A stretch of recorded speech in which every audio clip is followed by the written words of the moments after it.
and this is Revelation part 4. The seven oft-recited sab'an min al-mathani. And the verse says, and we have bestowed upon you the seven often repeated verses, sab'an min al-mathani, and the Grand Quran. Hijr 87. 1. In the verse 87 of Surat al-hijr, the conjunction "and" connotes the term al-Quran to the preceding term sab' al-mathani. Since the terms cannot be synonymous, and since al-Quran is preceded by sab' al-mathani, the latter must be a separate term and cannot be explained by the Quran. Because sab' al-mathani is mentioned first, this also indicates that it enjoys greater significance than the Quran in Allah's act to bestow upon humankind divine instructions about the universe. Number 2, the number 7 in the term sab' al-mathani, literally the double seven, literally that's what I mean, the double seven, is further proof of our thesis that the term seven often recited is different from al-Quran, as the Quran consists of more than just 7 verses. Number 3, in spite of their separate nature, the two terms still share one genetic root. The common denominator between al-Quran and al-Kitab is their shared origin of being both revealed from God, even though they designate two different realms of divine text. Pardon me. What links seven Mathani and al-Quran is that both reveal the same information about the universe, although they do it in entirely different ways, such as in Al-Zumar 23. In the verse, the term kitab is indefinite, a book, implying that in this instant the text does not refer to all revealed verses of the book. It is qualified by the two adjectives, ambiguous, mutashabih, and repeated, mathani, from which we infer that the book of 7 mathani consists of both ambiguous and repeated verses. It proves once more that 7 al-mathani differs from al-Quran, because the Quran consists of only ambiguous verses. Moreover, the first line of the verse defines 7 al-mathani as most beautiful or the best narrative, implying that the Quran is only narrative, whereas 7 mathani is the best narrative. What then is 7 mathani exactly? It contains the number 7, sab'an, and the adjective mathani, repeated, and indeed it literally means 7 times, twice repeated. But it also connotes the sense of something that holds two different things together from two ends or two borders. It points to the ability of connecting one end to the other.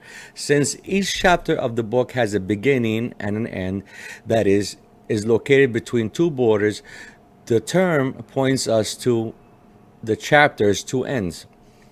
What we find there is that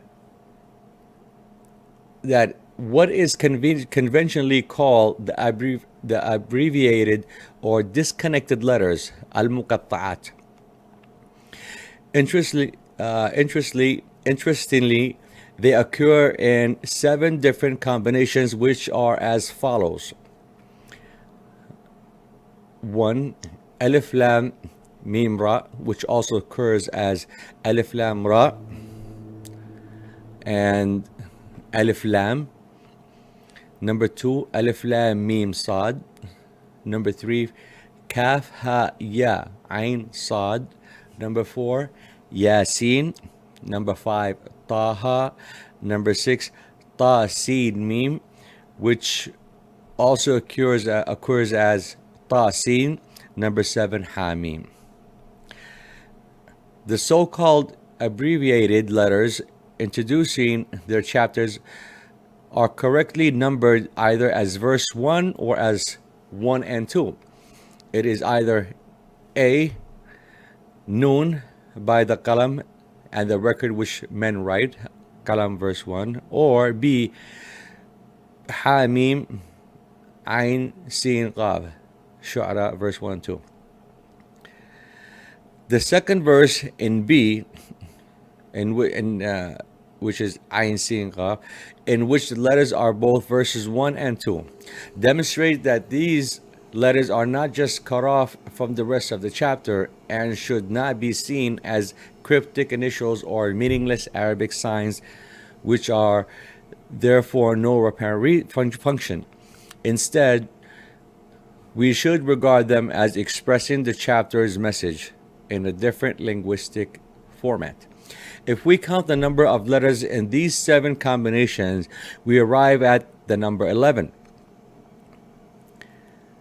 1. Alif, 2. Lam, 3. Mim, 4. Sad, 5. Kaf, 6. Ha, 7. Ya, 8. Ayn, 9. Sin, 10. Ta, 11. Ha. Our thesis is that these 11 letters are not just Arabic alphabet, because previously we took non-repetitive letters from the very first verse of the ayahs.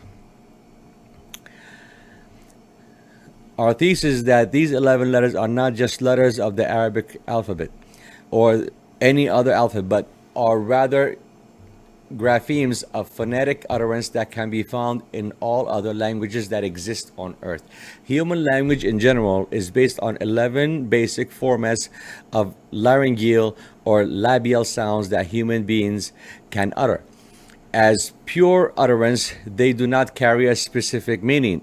Hence, the exclusion of the letter dal, which at least in Arabic is not meaningless if uttered, but because it is homonymic to dal, may connote significance. If the utterance were letter combinations of the Arabic language, we will surely find among many million Arabic native speakers who at least one who could provide us with an explanation of them. But the truth of the matter is that they do not mean anything in Arabic or any language, since they are simply utterance of the human voice. Thank you for following part 4 of Revelation. Part 5 will follow.